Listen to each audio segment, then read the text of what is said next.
ምህረት ከሚምር ከእግዚአብሔር ነው ይላል። ስለዚህ እግዚአብሔር ሶቨሬን አምላክ ነው፣ የፈለገውን ማድረግ ይችላል ነው።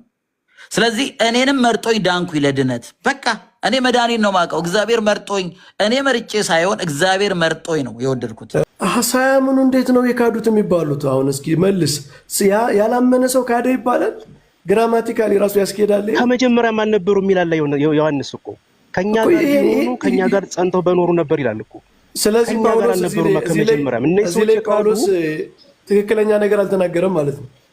ትክክል ነው እንጂ የተናገረው ከኛ ወገን አልነበሩም ከመጀመሪያ። ትክክለኛ ከሆነ በኋላ የካደ የሚባል ያመነ ሰው ነው ያላመነ ሰው ነው? ያልነበረ ነው ከመጀመሪያም ያልነበረ ነው። ስለዚህ ያ ነገር ይደረግበት ያ ነገር ይሁንለት እንጂ ከመጀመሪያም ያልነበረ ነው። ፔትራ ደም ያንተካከተሉ ወገ ፔትራ ገንዱ ላይ ያሉት የዮሐንስ ወንጌል ምዕራፍ 15 ገንዱ ላይ ያሉት ቅርንጫፎች እኩል የሆነ ሬዚስተንስ አላቸው፣ አለም ጥቅም አላቸው። እኩል የሆነ ያልተነጣጠለ እኩል የሆነ ጥቅም አላቸው። ዮሐንስ ምንድን ነው የሚል 15 መጀመሪያም በበዋል ዮሐንስ 15 ላይ እንግዲህ እኔ የወይን ግንድ ነኝ፣ አባቴ ገበሬ ነው፣ በእኔ ያሉ ቅርንጫፎች እነማን ናቸው? እናንተ ናቸው። ግን በቅርንጫፎቹ ላይ ያለ ፍሬ የማያፈራውን እቆርጠዋለሁ። ግን የሚቆረጠው ምንድን ነው? የሚቆረጠው ምንድን ነው? ፍሬ የማያፈራው ነው አለ። በእኔ ያለውን ፍሬ የማያፈራውን ይላል። ኦኬ፣ በእኔ ያለው ፍሬ የማያፈራው ሲል ያመኑት ናቸው ያላመኑት ናቸው? በእኔ ያለው ሲል እነሱማ ያመኑ ናቸው፣ ግን አምነው ፍሬ ያመኑ ናቸው። ስለዚህ ይቆረጣሉ አይቆረጡም? ፍሬ ካላፈሩ ፍርድ ነው የሚያመለክት፣ ሞት ነው። ልክ እንደ አንደኛ ቆሮንቶስ ይቆረጣሉ አይቆረጡም?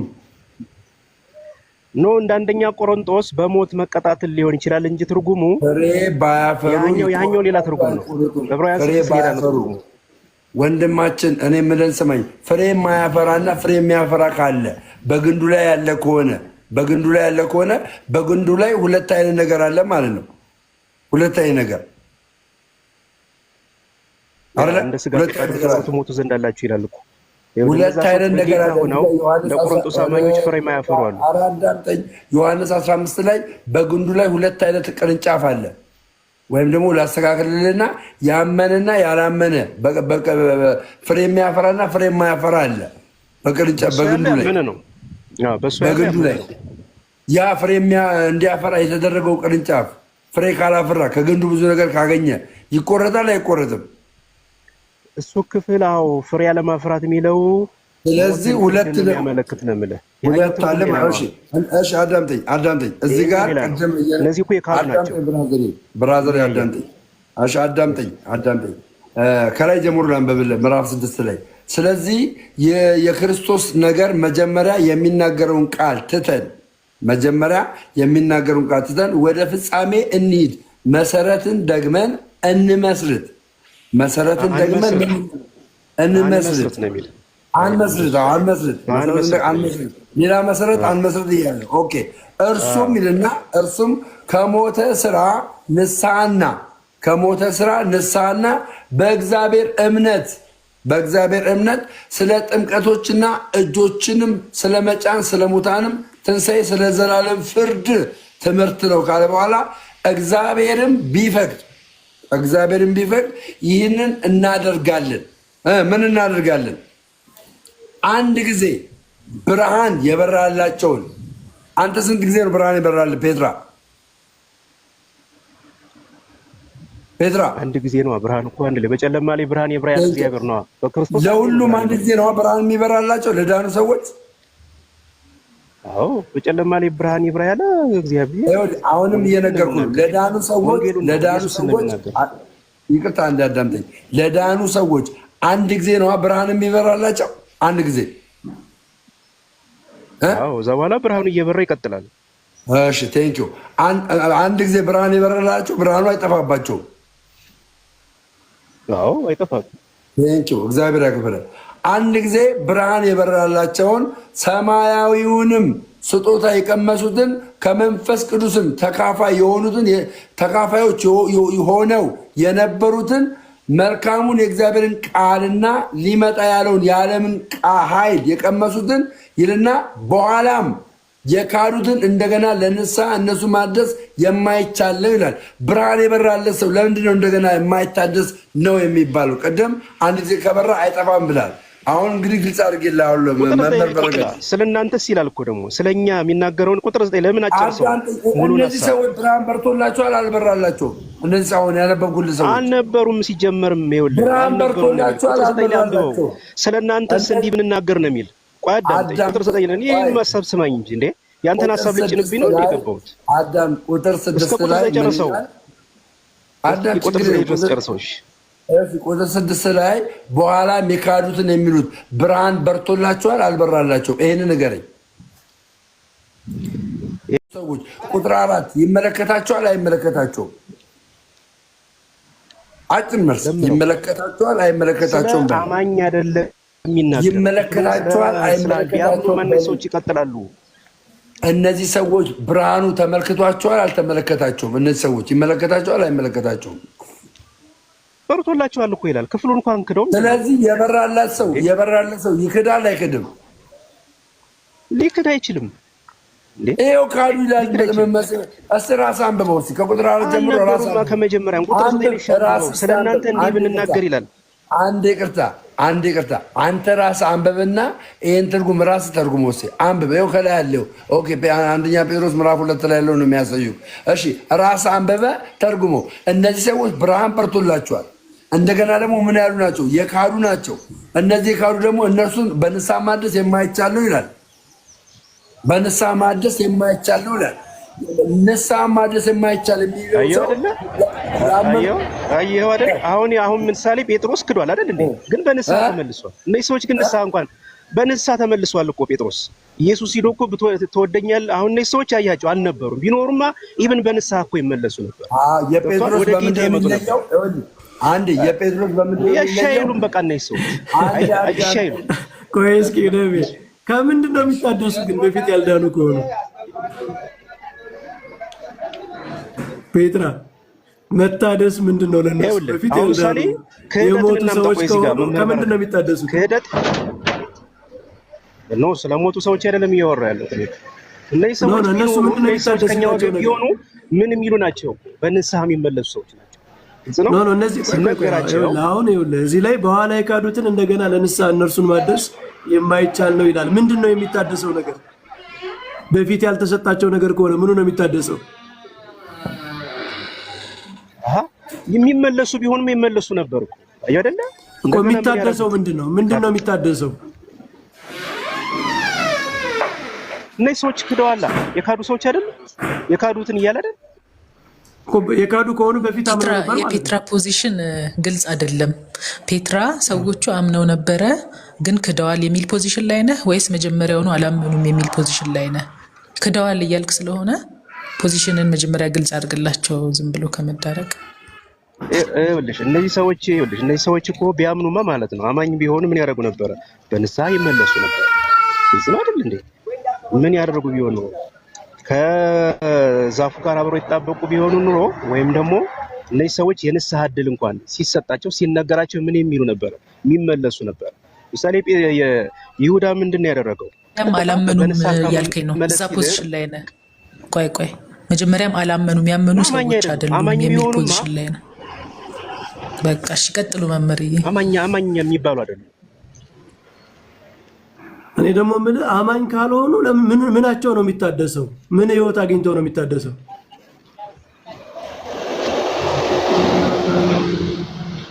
ይኸውልዎት መምህር፣ እኔ እያልኩ ያለሁት ከኛ ወገን ቢሆኑ እነዚህ ሰዎች ልክ ዮሐንስ እንዳለ ምን ያደርጉ ነበር? ከኛ ጋር ጸንቶ ይቀጥሉ ነበር። ዮሐንስን እንሄድበት ወይም ደግሞ ዮሐንስ እንደሚናገር ማንም ኃጢአት እንዳይሰራ። ቆይ አንዴ የእግዚአብሔር ቃል እኮ አንዱን እኮ ይፈታል አይደል እንዴ? በዚህ ያምናሉ። ቆይ በቃሽ። አሁን ምሳሌ እሺ ቆይ በቃ ወደ ሌላ ግልጽ ወደሆነ ደግሞ ጥቅስ እንሄድና እንዴት እንደምትተረጉመው ደግሞ እስኪ እንየው። እስኪ እነዚህ ሰዎች ምንድን ናቸው? ጴጥራ በጌታችን በመድኃኒታችን በኢየሱስ ክርስቶስ እውቀት ከዓለም ርኩሰት ካመለጡ በኋላ ዳግመኛ በእርሷ ተጠላልፈው የተሸነፉ ቢሆኑ ከፊተኛው ኑሯቸው ይልቅ የኋለኛው የባሰ ሆኖባቸዋል። አውቀውት ከተሰጣቸው ከቅድስት ትእዛዝ ከሚመለሱ የጽድቅ መንገድ ባላወቋት በተሻላቸው ነበር ይላል። ውሻ ወደ ትፋቱ ይመለሳል ይላል። ከዓለም ርኩሰት ካመለጡ በኋላ ይላል። እነዚህ ሰዎች ያልዳኑ ናቸው። ወደ ላይ ከፍ ያድርጉት። ስለ ሐሰተኛ መምህራን ነው የሚነገር አይደል ክፍሉ እኮ። ታዲያ ከዓለም ርኩሰት ካመለጡ በኋላ እንደው ናሽ ከፍ ነው ወደ ሐሰተኛ ስለ ሐሰተኛ መምህራን እኮ ነው የሚያወራ አይደል እንዴ? ያወራ ያለው ስለ ሐሰተኛ መምህራን ነው። ሐሰተኛ መምህር ሐሰተኛ ነው እኮ። አሁን ነው ሐሰተኛ የሆኑት እኮ። በፊት ሐሰተኛ ነበሩ አይልም። ያው ሐሰተኛ አስተማሪዎች እኮ ይላሉ እኮ። ሐሰተኛ የሆኑት አሁን ነው። ሐሰተኛ የሆኑት አሁን መሆኑ የሚታወቀው የገቡ ናቸው እንጂ አማኝ ሐሰተኛ መሆኑት አሁን መሆኑ የሚታወቀው ከዓለም ርኩሰት ካመለጡ በኋላ ነው ተጠላልፎ የተሸነፉት።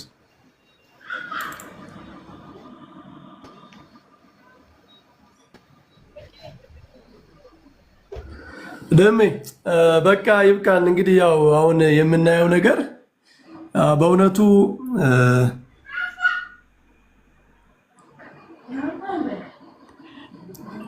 መምህር በረከት ይፈቅዱልኛል እዚህ ላይ አንድ ነገር እንድል? አረ ምንም አይፈቅዱልኝም። ምንም አይፈቅዱልኝም። ዩሲ በጣም ነው የሚያሳዝነው እኮ የመጽሐፍ ቅዱስ ጥቅሶች ጋር እንዴት ጂምናስቲክ እንደሚሰራ ማለት ነው። የራስን ትምህርት አሰርት ለማድረግ ደምያ ፈቅድልኝም አንድ ነገር። አረ ምንም አንተ ቆይ ፔትራ ስማኝ፣ ፔትራ ይሰማል? ፔትራ ቆራረጠ ቢደምረው። እሺ እኛ ኦርቶዶክሳውያን ድነናል አልዳንም? ፔትራ ሰው ዳነ የሚባለው የክርስቶስ ወንጌል ተሰብኮለት ነው፣ ኢየሱስ ተሰብኮለት ነው። እዛ በኋላ አማኝ የሚባለው እኮ እኔ የኢየሱስ ክርስቶስ ወንጌል ተነግሮኝ አምኜ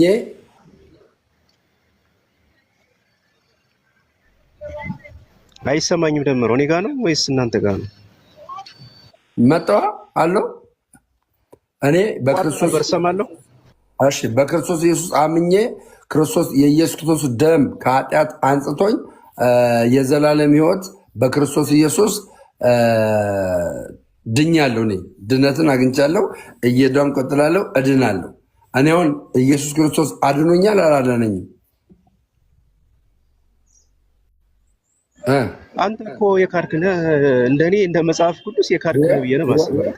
እሺ ይኸው መጽሐፍ ቅዱስ ድናል ብዬ አላምንም። በክርስቶስ ኢየሱስ ያመነ ነው እንጂ በክርስቶስ ሶላ ስክሪፕቸራ የሚለው ውሸት ነው። ሶላ ስክሪፕቸራ ሳይሆን ፕሮቴስታንቲዝም ትራዲሽኖች አሉ። ካልቪኒዝም፣ ሉተራኒዝም ምናምን የሚባሉ ትራዲሽኖች አሉ። እነሱን ለመጠበቅ ማንኛውም ጥቅስ የማይለውን አለ ተብሎ የማይተረጎመውን ተተርጉሞ ይተረጎማል። ሶላ ስክሪፕቸራን የምንቃወምበት ምክንያት እኛ ለመጽሐፍ ቅዱስ ክብር ስለሌለን ሳይሆን ሰዎች መጽሐፍ ቅዱስን እንደፈለጋቸው እንዲተረጉሙ በር ስለሚከፍት ነው። ለፈለጉት አስተምሮ እየተረጎሙ እየቀየሩ እንዲጠቀሙበት በር ስለሚከፍት ነው። አሁን ያየነው ነገር ይሄ ነው። ከዛሬ ውይይት ደሜ አንድ የሚጠቅም ነገር አግኝተናል ከተባለ መጽሐፍ ቅዱስ ሰዎች በተለያየ እይታ እንዴት እንደሚተረጉሙት ነው። ለምሳሌ ፔትራ ዕብራውያን 6 ላይ ተነስቶ የወረደው ዝናብ ምናምን የሚለው ግሬስ ነው አለ። ስለዚህ ግሬስ ሬዚስት ሊደረግ ይችላል አለ። ሶቨሬንን አሁን ብጠይቀው ከካልቪኒስት አንጻር ይህን አይቀበልም። ኢሬዚስቲብል ግሬስ ነው በእነሱ አስተምሮ። ስለዚህ ዝናቡ ራሱ አልነካቸውም ነው የሚል በእርግጠኝነት ማለት ነው። እና የመጽሐፍ ቅዱስ ጥቅስ ላይ እንደዚህ ነው የሚሰራው። በጣም መምህርዬ እባኮትን ሳይሄዱ 30 ሰከንድ ይስጡኝ እባኮትን። እሺ ዕብራውያኑ ላይ ያነበቡት እዛው ሙሉ ነገር ቻፕተር ስናነበው እዛው ቀጥሎ ያነበቡት የመሬት ጉዳይ ነው። ሁለተኛ ኩርንችትና እሾ ያበቅላል ይሄኛው ይላል። ያኛው ግን ዝናቡ ዘሴም ነው ዝናቡ የሚወርደው። ያኛው ያብባል ከመሬቱ የተነሳ የናቹራል ጉዳይ ነው ያፈራል። ይሄኛው ግን ኩርንችትና እሾ ነው ያበቅላል የሚለው አንደኛ። ማቴዎስ 13 ማንበብ በቂ ነው። ዝናቡ ምንድነው? ዝናቡ ምንድነው? አንዴ ሊጨርስ ቆይ ዝናቡን አብራረው። ወደ ማቴዎስ ዝናቡን አብራረው መልስ። ዝናቡ ምንድነው? ያ ዋቴቨር የእግዚአብሔር ጸጋ የእግዚአብሔር ቃል ጸጋ በኩርንችት በሚያበቅሉት መሬት ላይም አርፏል ማለት ነው አይደል እንዴ? ቆይ ዋና ሀሳቡ ይሄኛው ምንድነው እያለ ያለው ምንድነው? የእግዚአብሔር ቃል አሁን የመሬቱ ጉዳይ ነው የሚያበቅለው። ሁለቱም ቸርች ውስጥ ሰዎች ሊኖሩ ይችላሉ። አማኝ ነኝ የሚለው ሁሉ ፍሬ ማያፈራ ቅድም እንደሚለው ክፉ ነገር የሚያበቅሉ አሉ። ከአብቃዩ ከመሬቱ ነው። ይሄን እያለ ኩርንችት ቆይ አንድ ጊዜ ያስጨርሱኛ ነው አይደለም ልናገር ያልኩት ለምን እንዳልናገር ስለዚህ ግሬስ ሬዚስት ይደረጋል ማለት ነው። ቆይ ለምን እንድናገር አይፈልገው እኔ እኮ አንዴ 30 ሰከንድ ብቻ ላውራ። አንተ እኮ ምንም የሚገባ ነገር አትናገርም። ቆይ እሺ አንድ ጊዜ ልበል አንዴ 30 ሰከንድ በላይ አወራም። ይሄ የኔቸር ጉዳይ ነው፣ የመሬቱ ጉዳይ ነው። አማኝ እሾህና አሜኬላ አያበቅልም። ይሄን ማቴዎስ 13 ማንበብ በቂ ነው። የቱ መሬት ምን ያበቅላል የሚለው ክፉ ዛፍ ክፉ መሬት ክፉ ነገር ያበቅላል። መልካም ጥሩ በእግዚአብሔር እሳቸው እያሉ ያሉት እሺ መልካም ዛፍ ሬዚስት ማድረግ ይችላል አይችልም ነው ባጭሩ መልስላቸው። እኔ እኮ ነው ላውራ ያልኩት። እሺ ጴጥሮስ ላይ ያነሱትን ልናገር። አዳምጥ መልስ አትሄድም። ይሄንን ሳትመልስ አትሄድም። ዝናቡ ምንድን ነው? አላናግር እኮ እያሉኝ ነው። እንዴት አድርጌ ነው እኮ ዝናቡን ባጭሩ ንገረን። ምንድን ነው ዝናቡ? ይሄን አይበለው እድል ይስጡ። እኔ ላይ እኮ ነው እንድትሰብከና አይደለም ማዝ የተቀመጥከው ጥያቄ ልትመልስ አይደለ? ይሄንን ላብራራ ብለን የገባው አይደል? ዝናብ የተባለው ምንድን ነው? አጭርና ግልጽ ልናገር ብዬ እኮ ከለከሉኝ። እንግዲህ እኮ ተናገር። አሁን ዝናብ ምን እንደሆነ አብራራለን። ሌላ ነገር ሳትገባ ዝናብ ምንድን ነው? እነዚህ ሰዎች ዝናቡ ዘንቦባቸው ኩርንችት ነው ያበቀሉት። ዝናብ የተባለው እዚህ ቦታ ላይ ምንድን ነው? ይሄን ነው እንግዲህ የተናገርኩ ያለው ቅድም ያልኩት ነው። ይሄ ያበቀሉት ጸጋ ነው። መልስ። እርግማን ነው ጸጋ ነው። መልስ። ይሄ በቃ ይሄ ኮቨነንት ውስጥ ላሉት ቃል ኪዳን ውስጥ ላሉት የእግዚአብሔር ብለዚንግ ነው። የእግዚአብሔር ቃል ነው። ወንጌል ነው። የተለያዩ አይነት ሚራክሎች ይሆናሉ። የመንፈስ ቅዱስ የተለያዩ ስራዎች ሊኖሩ ይችላሉ። ይሄ ሁሉ ሲሆን የመሬቱ ጉዳይ ነው። የኔቸሩ ጉዳይ ነው። የሶይሉ ጉዳይ ነው ነው ትክክለኛዎቹ። ስለዚህ ዝናቡ ጸጋ ነው። ቆይ ልናገራ። ሁለቱም መሬት የመሬቱ ጉዳይ ነው። ማርያምን ነው የምልህ። ማርያምን ዝናቡ ጸጋ ነው አይደለም? ሰው መሬት እሺ መምህር በረከት ሁለቱም ተመሳሳይ ዝናብ ነው። ከኤግዛምፕሉ ላይ የምናየው ሁለቱም ተመሳሳይ ዝናብ ነው የሚቀበሉት። ነገር ግን ክርስቲያኖች ትክክለኛ ፍሩት ሲያፈሩ፣ እነዛ ጠማሞቹ ደግሞ ጠማማ ፍሬ ያፈራሉ ስላልተቀየሩ ማለት ነው። አምልጥ። ይሄን ቃል መልስ። ዝናቡ ጸጋ ነው እየተናገርኩ እኮ ነው። አዎ የእግዚአብሔር ብሌዚንግ ነው። የእግዚአብሔር ብሌዚንግ ነው። የእግዚአብሔር ቃል ነው። ወንጌሉ ነው። ቸርች ውስጥ ቁጭ ብለው ጸጋ ነው ወይ? አሁን ወንጌል ነው አልክ፣ በረከት ነው አልክ፣ ጸጋ ነው አይደለም? አጭር መልስ መልስ። ምን ማለት ጸጋ ማለት ስጦታ ማለት ነው። ኦኬ ጸጋ ነው አይደለም? መልስ። ፔትራ ጸጋ ነው ብሏል። አንተ ታምናለህ ጸጋ እንደሆነ? መልስላቸው እስቲ። ፋይቲንግ አይሆና እንዴት ነው ነገሩ? ደምዬ ተው እንጂ ወንድሜ። እያልኩ ያለሁት የመሬቱ ጉዳይ ነው። ሁለቱም ላይ ዝናብ ነው የወረደው። ይሄ ማቴዎስ 13 ዝናቡ ምንድን ነው? ዝናቡን ማብራራት አችልም። ተናግሬያለሁ እኮ ዝናቡ ምን እንደሆነ። ምንድን ነው? ባርኮት ነው። የእግዚአብሔር ባርኮት ነው። እግዚአብሔር ለህዝቡ ለዚህ ለቃል ኪዳኑ ህዝብ ወይም ደግሞ ለክርስቲያን ለቸርች የሚሰጠው ነው። የእግዚአብሔር ቃል ነው አንዱ። ስለዚህ ሰዎች ወንጌል ነው። የእግዚአብሔርን በረከት ሬዚስት ያደርጋሉ ማለት ነው አይደል? እየተናገርኩ ያለሁት የመሬቱ ጉዳይ ነው ነው ረዚስት ስላረጉ ሳይሆን ዋቴቨር ረዚስት ያደረጉ ሳይሆን መሬቱ ተፈጥሯቸው የመሬቱ ጉዳይ ነው። ጴጥሮስ ላይም ሲሉ ውሻ ወደ ትፋቱ ይመለሳል ይላል። ፒግም እንቺ ምንድናት? አሳማም የታጠበች እሪያ ለመጨማለቅ ወደዛው ትመለሳለች ይላል። ፒግ ነው። ውሻም ወደ ትፋቱ ይመለሳል። ኔቸሩ ጉዳዩ የውሻ ጉዳይ ነው። ሐሰተኞችም በመሃል ገቡ። ሂውማን ኔቸር በተፈጥሮ ኢቪል ነው እያልክ ነው? በተፈጥሮ ያ ኢቪል ነገር ነው የሚፈልገው የሚወደው የዓለምን የዲያብሎስን ነው። የሰው ባህሪው ኢቪል ሊሆን ይችላል እንዴ? የሰው ልጅ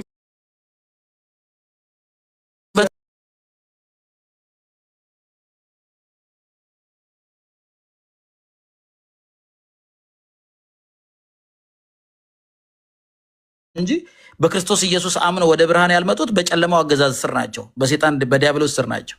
ተፈጥሯዊ ሰው ነው ማለት ነው። ዝናብ እየዘነበባቸው የእግዚአብሔር ጸጋ እየተሰጠባቸው በዛ የማይጠቀሙ ናቸው አይደል? ቸርች ውስጥ ያሉ ያ የማያበቁ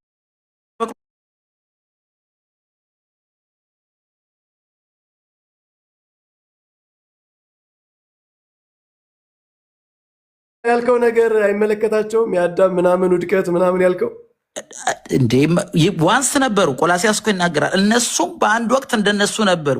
አሁን ግን በክርስቶስ ኢየሱስ ሲያምኑ ሪጀሬት የተደረጉ የእግዚአብሔር ልጆች ናቸው። ልባቸው ተቀይሯል። መጀመሪያ ዝናቡ እንዴት እነሱ ጋር ገባ? እንደነዚህ ኩርንችት የሚያበቅሉ ሆነው ሳለ በነበሩበት ዘመን ዝናቡ እንዴት ሰራ እነሱ ጋር? እሺ ጥሩ ሕዝቅኤል እሺ ማበናት ለመመለሳቸው እኩል ዝናቡ እኩል ለምን ሰጣቸው? እኩል ሳያዳላ ነው እኩል የሰጣቸው። እኩል ሰጥቷቸው እነዛ ለምንድን ነው በእንደዚህ አይነት ሁኔታ ውስጥ የገቡት? መልስ። እሺ ጉዳዩ የልብ ጉዳይ ነው። አንደኛ ሕዝቅኤል 36:26 ላይ የድንጋዩ ልብ የሰው ልጆች ድንጋይ ልብ ነው ያላቸው ባይ ዲፎልት። ያመኑት ግን ኮመንት እያየ አትመልስ። በእውነት አላየውም። ደም የእግዚአብሔር ምስክሬ ነው። አላየውም። እግዚአብሔር ምስክሬ ነው። አላየውም። በእውነት አላየውም። የተለያየ ልብ አላቸው። እግዚአብሔር ምስክሬን አላየውም። የሰው ልጆች በጠቅላላ የድንጋይ ልብ አላቸው እና ሁሉም ኩርንችት ነው ማብቀል የነበረባቸው ነበረበት። ልክ ነው። እንደዛ ነበር እኛም የነበር ነው። እግዚአብሔር ልባችንን ቀይሯል። እስኪ 36:26 እንደሚለው ኃጢአታችንን አጥቦ የድንጋዩን ልብ አውጥቶ የስጋ ልብ ሰጥቶናል። ከተቀየረን ልብ የተነሳ መልካም ፍሬ ነው የምናፈራው ነው። እኛ ኩርንችት በተባሉት ሰዎች ያበቅላሉ በተባሉት ላይ እግዚአብሔር ዝናቡን ማውረዱ ለከንቱ ነው ማለት ነው። ላይቀይራቸው ነው ያወረደው። ዝናቡን እኮ ማለት የእግዚአብሔር ቃል እንግዲህ ተቀላቅለው ነው የመጡት እኮ። ሚስት ፈልገው ይመጣል። ማንም ሰው ከልቡ እግዚአብሔርን ለፈለገ እግዚአብሔር ልቡን ይቀይርለታል። እግዚአብሔርን ለወደደ ለማንም ሰው። ነገር ግን እግዚአብሔርን ማይወዱ ለጥቅማቸው እነሱ ልብ ላይ ግን መሬት ልብ ነው ብለሃል። ከእነሱ ልብ ላይ በዝናብ የተመሰለው የእግዚአብሔር ጸጋ ወርዶ ምንም ስራ ሳይሰራ ተመለሰ። ከአንዳንዶቹ ላይ ደግሞ ወረደና ሰራባቸው። ስለዚህ የሰዎቹ ጥፋት ምንድን ነው? ያልሰራባቸው ሰዎች የሰዎች ጥፋት ምንድን ነው ሳይሆን ሰው ልጅ እኮ ኮንድምን የተደረገ ነው። በተፈጥሮ እኮ ከፍርድ በታች እኮ ነው። ሰው ኃጢአተኛና ፍርደኛ ነው። የእግዚአብሔር ፍርድ የሚተባበቅ ነው።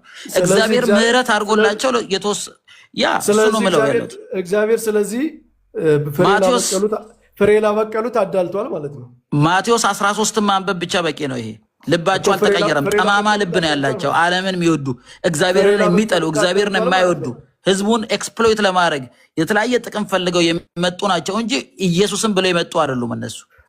በጣም ጥሩ። አሁን በቃ እንግዲህ የካልቪኒዝም አስተምረው መጨረሻው ላይ ፕሪዴስቲኔሽን ነው። ስለዚህ አሁን እነዚህ ሰዎች ኩርንችት ያበቀሉትም ኦልሬዲ ፕሪዲስታይንድ ናቸው። ፍሬ ያበቀሉትም ፕሪዲስቲናይንድ ከእነሱ አይደለም ማለት ነው። አንዳንድ ዝናቡ ኩርንችት የሚያበቅሉትን ምንም ሳይቀይራቸው ትቷቸዋል። መልካም ያበቀሉትን ደግሞ እንዲያበቅሉ አድርጓቸዋል። ስለዚህ ችግሩ ከመሬቱ ወይ ሁሉም አንድ አይነት ነው። ስለዚህ የተወሰኑትን እግዚአብሔር መርጦ ፍሬ እንዲያፈሩ አድርጓል። የተወሰኑትን ደግሞ ኩርንችት እንዲያፈሩ ትቷቸዋል ማለት ነው አይደል? እግዚአብሔርን ለማወቅ ባልፈለጉት ላይ የስተትን አሰራር ሁሉ እግዚአብሔር ይልካል። እግዚአብሔር ባልፈለጉት ቁጥር ለማይረባ አይምሮ አሳልፈው ይሰጣል። የስህተትን አስተማሪዎች ይልክባቸዋል። ሁለተኛ ተሰሎንቄ እሱን እኮ ነው የሚናገረው። እግዚአብሔር ሁሉንም ማዳን እየቻለ አሁን ባልከው መሰረት ሁሉም ድንጋይ ልብ የነበረው ከሆነ አንዳንዶቹን በጸጋው ምክንያት ፍሬ እንዲያፈሩ ካደረጋቸው፣ አንዳንዶቹን ደግሞ ድንጋይ ልባቸው እዚያው ኩርንችት እንዲያበቅል ከተዋቸው እግዚአብሔር ሁሉን ማዳን እየቻለ ለምንድነው ሁሉን ያላዳነው? እግዚአብሔር ምሕረቱንም ጽድቁም ቁጣውም ይታይ ዘንድ ነው። እግዚአብሔር ምሕረት ነው። ሁሉም ሰው ኃጢአተኛ ነው፣ በደለኛ ነው፣ የሞት ፍርደኛ ነው። ይሄ ደግሞ በእግዚአብሔር ሳይሆን በራሳችን መተላለፍ የሆነ ነው። እግዚአብሔር ግን ምሕረት ለማያደርገው የእግዚአብሔር ፍርድ ይታወቅ ዘንድ ነው መዳን እየቻሉ ሰዎች የማይድኑት። የተናገር መዳን እየቻሉ ሳይሆን ማን ነው መዳን እኮ እግዚአብሔር ነው። እግዚአብሔር ማዳን እየቻለ ጸጋውን መስጠት እየቻለ በፕሪዲስቲኔሽን መሰረት ሊያድናቸው እየቻለ ግን ጻድቅ መሆን እንዲታወቅ ብሎ ነው ለዘላለም የሚያቃጥላቸው። እሱን ሮሜ 9 ማንበብ በቂ ነው። እግዚአብሔር የፈለገውን ያደርጋል። ሰው ሆይ እግዚአብሔርን የምጠይቅ አንተ ማን ነህ ይላል። ጥቅስ ከመጥቀስ በፊት ነው አይደለም ብለህ መልስ። እግዚአብሔር ያሻውን ያደርጋል። እግዚአብሔር ሀሳቡን ማንም አይከለክልም።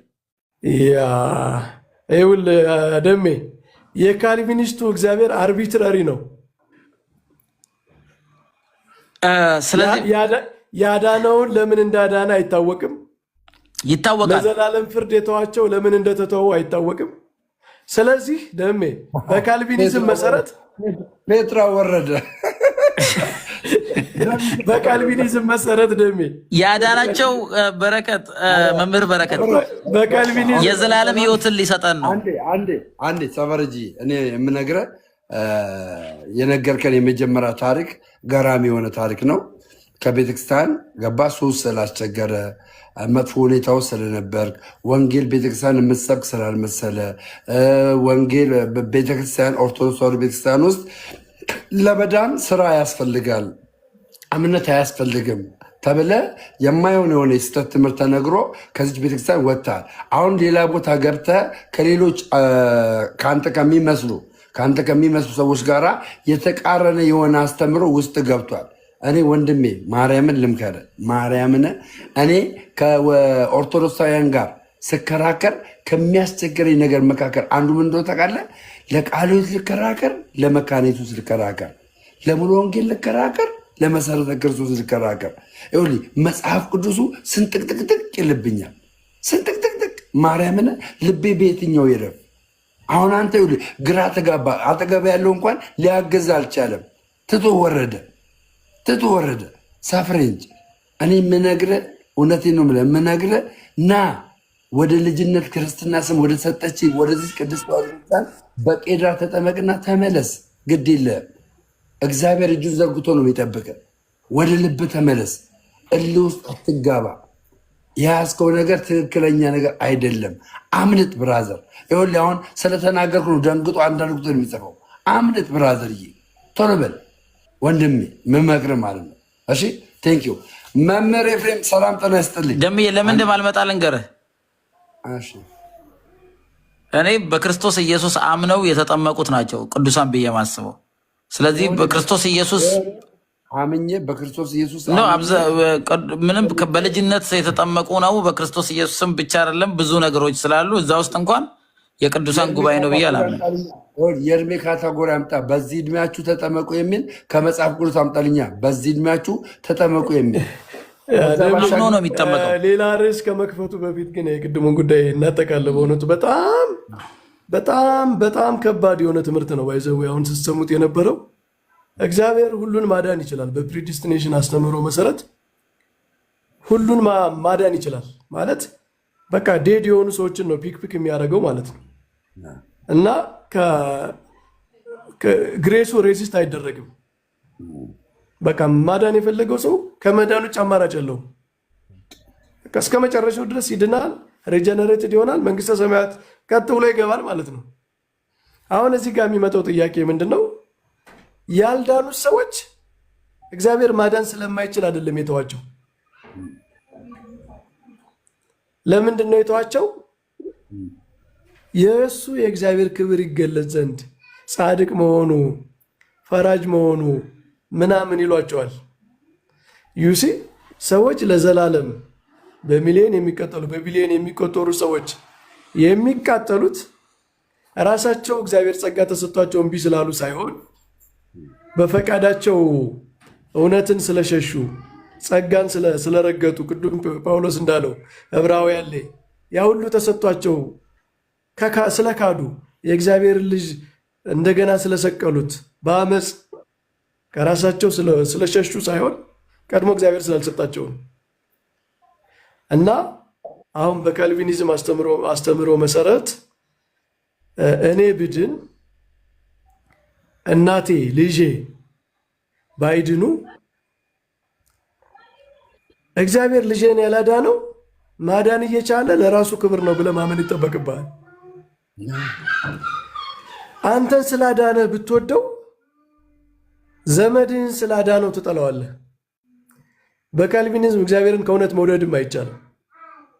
የዳነው ሰው እንኳን አይወደውም በእውነት ማለት ነው። ለምን? የሰው ልጅ አንድ ኢንቴግሪቲ አለው። ሰው ማለት በኢንዲቪጁዋል አይደለም። ሰው ማለት ኮሚኒቲ ነው። እና ማዳን እየቻለ በፕሪዲስቲኔሽን ስላላዳነው ወገንህ፣ ስላላዳነው ወንድምህ፣ ስላላዳነው እህትህ፣ ስላላዳነው ልጅህ እግዚአብሔርን በውስጥ ትጠላዋለህ በልብህ ማለት ነው። እና ይሄ በጣም ሳታኒክ የሆነ አስተምሮ ነው። እግዚአብሔር የሚሳነው አለ። መምህር በረከት የዳኑ ሰዎች እንኳ እግዚአብሔርን ከእውነት እንዳይወዱት የሚያደርግ ትምህርት ነው። እኔ እንግዲህ በእግዚአብሔር ፍቅር ይሄው ያልዳኑት ሰዎች የዳኑት ሰዎች እንኳ አርቢትራሪ ፍቅር ነው። ለምን እንደተመረጡ እንዴት ሰውማ በራሱ ከዳነ መምህር እንዴት ፍቅር ሊኖረው ይችላል? እግዚአብሔር ራሱ እኮ ነው የዳነው። እኛ እኮ እግዚአብሔር ነው ያዳነን። ለዛ እኮ ነው በፍቅር እኛ ምንም ሳናዋጣ ነው እግዚአብሔር ያዳነን። ለዛ ነው በእግዚአብሔር ፍቅር የወደቅ ነው። አንተ እግዚአብሔር አዳነኝ ብለህ ሌላውን ወንድምህን ግን አላዳነውም ማለት ይጠበቅብሃል። እኔ እግዚአብሔር እኔ እንዳዳነኝ ራሱ መች ገርሞኝ የምደነቅበት ጉዳይ እኮ ነው። እኔ መዳኔ ሌላውን ግን እንዳላዳነው ማመን አለብህ። እኔ ሲያድነው ጸልይለታለሁ እግዚአብሔር እንዲረዳው እንዲያድነው። እግዚአብሔር ግን ሀሳቡን ማንም ሊከለክል አይችልም። እግዚአብሔር የፈለገውን ያሻውን ያደርጋል። ፕሪዲስታይንድ ካልሆነ እኮ አይድንም። ብትጸልይለት ምን ዋጋ አለው? ያ ከእስር ቤት ያ እንድንጸልይ እግዚአብሔር አዞናል። እግዚአብሔር እንጸልያለን። ባይዘወይ መጸለይ ምን ይጠቅማል? ግን አንተ ሰው ተመረጠ ይድናል፣ ካልተመረጠ አይድንም። ያንተ ጸሎት ምንድን ነው የሚጠቅመው? እኔ ዝም ብዬ አይደለም፣ እግዚአብሔር በውስጥ ያለ። እኔ ስጸልይ ሰውን ሲያሳስበኝ እግዚአብሔር ስጸልይ እግዚአብሔር ነው ራሱ የሚያሳስበኝ። ስለዚህ ጸልይለታለሁ። እግዚአብሔር ደግሞ ሲያድን አይቻለሁ። ጸሎታችንን ይሰማል። እሺ ሶበሬን ቆይ ደሜ ስለዚህ ቆይ የእግዚአብሔር ፍቅር ላሉት ግን እኛ ነን የእግዚአብሔር ፍቅር ያለብን። እናንተማ በራሳችሁ ነው የዳናችሁት። እግዚአብሔርን እንዴት ፍቅሩ እንዴት እንደሚገባችሁ አላውቅም። ቆይ ልጠይቅህ። አንተ ዙሪያ አለ ለእናትህ፣ ለአባትህ፣ ለልጆችህ ለምናምን ትጸልያለህ? አትጸልይም? ጸልያለሁ በደንብ። ስለዚህ እግዚአብሔር እንደሚድኑ አመላክተዋል። የተመረጡ ናቸው ማለት ነው። ያ እግዚአብሔር እኔንም ያዳነኝ በምክንያት ነው። ስለዚህ በዙሪያ ያሉትን እግዚአብሔር ያድናቸዋል ማለት ነው። ከጸለይክላቸው የተመረጡ ናቸው ማለት ነው። እግዚአብሔር ያድናቸዋል። እኔ ጸልይላቸዋለሁ። እግዚአብሔር እኔን የመረጠኝ ራሱ እኔን ያዳነኝ እንድጸልይ ሌላውን እንድጠራ ነው። ስለዚህ እግዚአብሔር የኮቨነንት አምላክ ነው። ልጆቼን እግዚአብሔር ያድናቸዋል፣ ቤተሰቦቼን ያድናል። አንተ የምትጸልይላቸው ቤተሰቦች ሁሉ የተመረጡ ናቸው ማለት ነው። ባያምኑም ገና እሱ ሲድ ከተቀበሉት በክርስቶስን ካመኑት በክርስቶስን ካመኑ አዎ ናቸው። መመረጥ አለመመረጡ እንዴት እናውቃለን? ሰው እኮ መመረጡን የምናውቀው ወደ ክርስቶስ ሲመጣ ነው። ወደ ክርስቶስ ከመጣ ነው። ቅድም እኮ ምን ብለኛል? እግዚአብሔር ነው የሚያመለክተኝ፣ ከጸለይኩላቸው ሊያድናቸው ነው ብለሃል። ኦፍኮርስ እኔ ሌሊት ሙሉ ስጸልይ እግዚአብሔርን ለምኜ የሚያሳጣኝ የለም። ስለዚህ እግዚአብሔር እኔ ያሳስቦኝ እኔ ስጸልይ ለወንድሞቼ በዙሪያ ያሉትን እግዚአብሔር ደግሞ ይጠራል። ይሄ ረቂቅ የእግዚአብሔር አሰራር ነው። እኔ ለደምረው ስጸልይ እግዚአብሔር መንፈስ ቅዱስ ያድነዋል። አዎ ይሄን ግን እግዚአብሔር የነገረን። እኔ እኮ መዳኔን አላቅም ነበር። እኔም ሰሞኑን እኮ ጸልዮልኝ ሰብከውኝ ነው የመጣሁት። በስንት ትግል ነው የመጣሁት። ስንት ስወላውል ነበር። የምትጸልይላቸው ሰዎች ሁሉ የተመረጡ እንደሆኑ አምናል ማለት ነው። ገና ባይድኑም እኔ አምናሃል። እኔ የተመረጡ ያልተመረጡ የሚለውን አሁን ስለምንነጋገር ነው ያልነው እንጂ እኔ ጸልይላቸዋለሁ። እግዚአብሔር ያለውን ነው ማድረገው። እግዚአብሔር ግን እኔ ለምሳሌ እኔን ከእናቴ ማዕፀን እግዚአብሔር እንደወደደኝ መጽሐፍ ቅዱስ ይነግረኛል።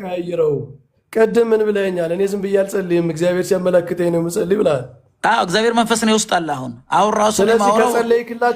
ራሱ ይሄን እውነት የተናገርኩ ያለሁት ሰው ውስጡ እያሳሰበው ጌታን ሪጀክት እያደረገ ከሆነ መመረጡ እንዲገባው ነው። እግዚአብሔር መንፈስ ቅዱስ ነው ሰዎችን እየጠራ ያለው። ለእግዚአብሔር ትንሽ ፍቅር ቢያሳዩ፣ ክርስቶስን ትንሽ ከወደዱ ወደ ክርስቶስ እንዲመጡ ነው።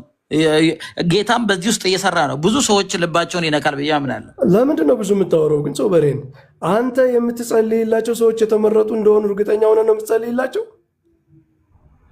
እኔ ስለመመረጥ ስላልመመረጥ ውስጥ አልገባም። እግዚአብሔር እንደዛ አይለኝም። እኔ ጌታ ያለውን ነው ማድረገው። ጌታ የሚለው ለወንድሞቻችሁ ጸልዩ ነው የሚለው። ጸልያለሁ። ቅድም ምን ብለህ ነበረ? ግን እኔ እግዚአብሔር ዝም ብዬ አልጸልይም፣ መንፈስ ቅዱስ አመላክቶኝ ነው የምጸልይላቸው ብለህ ነበር። እኔ ዝም ብዬም አላወራም። መንፈስ ቅዱስ ውስጤ ውስጥ አለ እያሰብኩ፣ መንፈስ ቅዱስ ውስጤ ውስጥ ያሳስበኛል። መንፈስ ቅዱስ ለአንድ ሰው እንድጸልይለት አመልክቶህ፣ ግን ሰውየው ያልተመረጠ ስለሆነ ደግሞ ሊጠፋም ይችላል ማለት ነው። ምን አይነት ድራማ ነው? እኔ ይሄን እግዚአብሔር ነው የሚያውቀው። እኔ እግዚአብሔርን 100% የእግዚአብሔር ጭንቅላት እግዚአብሔር እንዲህ ነው አልልም። እግዚአብሔር የሚያደርገውን ያደርጋል። እግዚአብሔር ግን የነገረኝ እኔን ሰማይና ምድር ሳይፈጠር ወደድኩ ነው ያለው። አሳዳጁም ጳውሎስን እግዚአብሔር ዘርሮ ሲያገኘው ክርስቶስ የምታሳደኝ እኔ ኢየሱስ ነኝ ነው ያለው።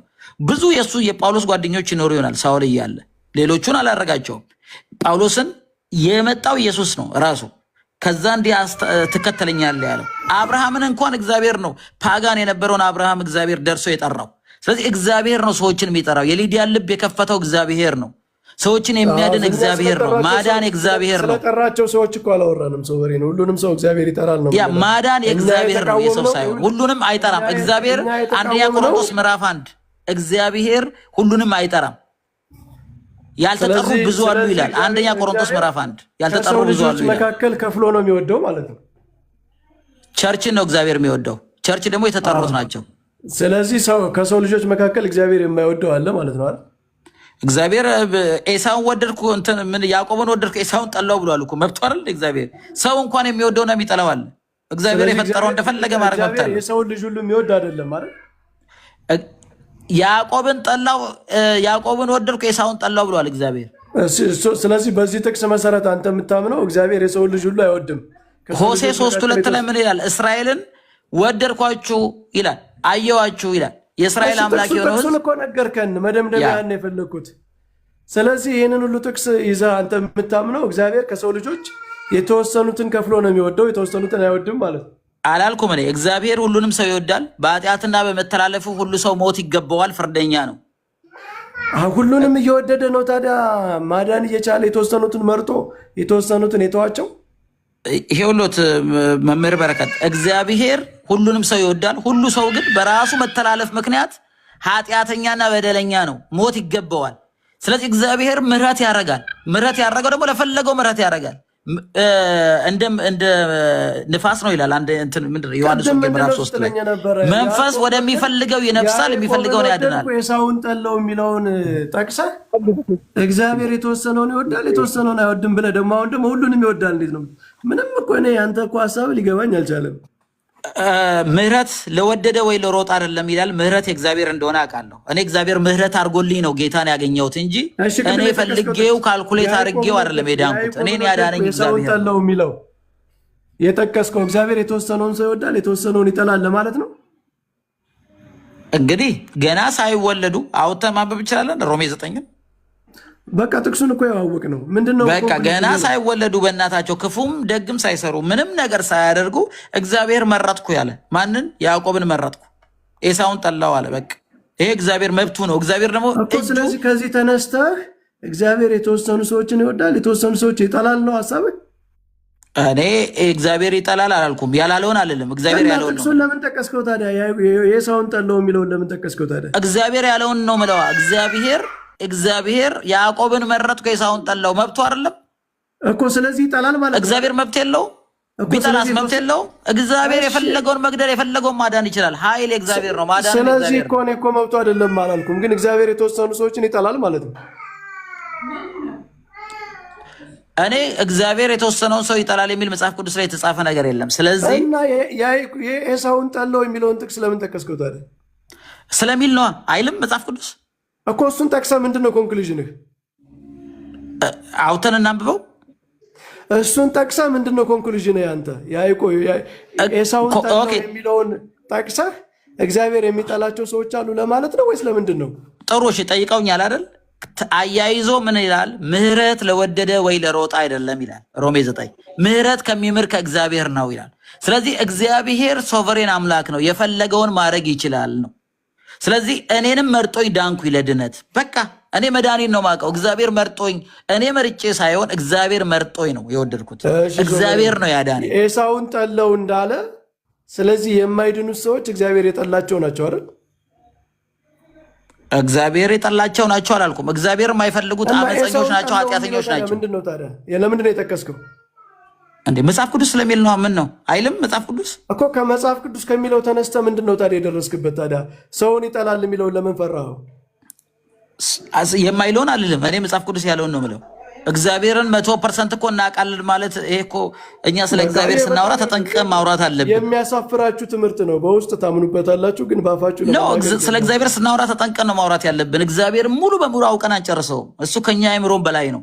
መጽሐፍ ቅዱስ ላይ እንደተገለጠልን ግን እናውቃለን። መጽሐፍ መምህር በረከት ያላዳናቸው ሰዎች ቆይ ያላዳናቸው ሰዎች ማዳን እየቻለ ያላዳናቸው ሰዎች ይወዳቸዋል። እሺ መምህር በረከት ልናገር እባክዎትን መልስልኝ። ይወዳቸዋል ወይ እነዚህ? እባክዎትን ልናገር። አንዴ መምህር በረከት ምንድነው መሰለው ልጁ ራሱ የተናገረውን ራሱ ያፈርሰዋል። እሱ እኮ ነው ያስቸገረኝ። በቃ ይብቃ እንደሚያው በቃ ወንድማችን ሰፈረች ደሜ እንዴት አላችሁ? እግዚአብሔር ይመስገን። ሰላም ናችሁ? እንዴት ነው? ሰላም እንዴት ናችሁ? ቃለ ሕይወት ምንም እኔ አቋሙን አላወቅኩትም። አንድ ጊዜ ያዕቆብን ወደደ ኤሳውን ጠላው ብሎ ስለ መጥላት ያወራል። ከዛ ደግሞ ያልዳኑት የተጠሉ ናቸው ሲባል ደግሞ እኔ አልናገርም ይላል። እና ግራ የገባው ነገር ነው። እንግዲህ የገባችሁ ሰዎች ማለት እኮ መምህር በረከት የእግዚአብሔር ቃል ይሄን አይልም የጠቀስኩት ቃል ቆይ ወንድም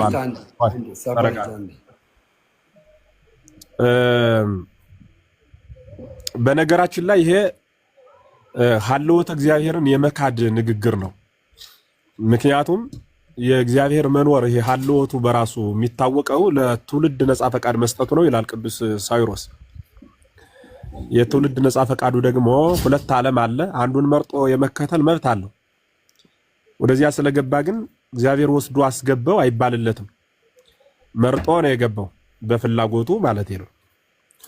ይህንን ሐሳብ አምጥቶ እግዚአብሔር ያዕቆብን ወደደ ኤሳውን ጠላ ብሎ መናገር ለአንድ ሰው የተደረገን ተአምር ወይም ለምሳሌ አንዲት አህያ የበለዓም አህያ አፍ አውጣ ተናግራለች።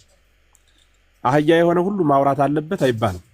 ለኤሳውና ለያዕቆብ እግዚአብሔር ያስተላለፈው ሰው ሁሉ ለኔም ላበበም ለከበደም ሊሰራ ይገባል ተብሎ እግዚአብሔር ቃል ተጠምዞ ተጎትቶ ለዓለም ይሁን አይባልም። ፈያታዊ ዘየማን ድህነቱን ሁላችን በምናውቀው በውንብድና ዓለም ኑሮ በቅጽበታዊ ሂደት ነው አይደለ ሰማያዊ ሀገር ያገኘው።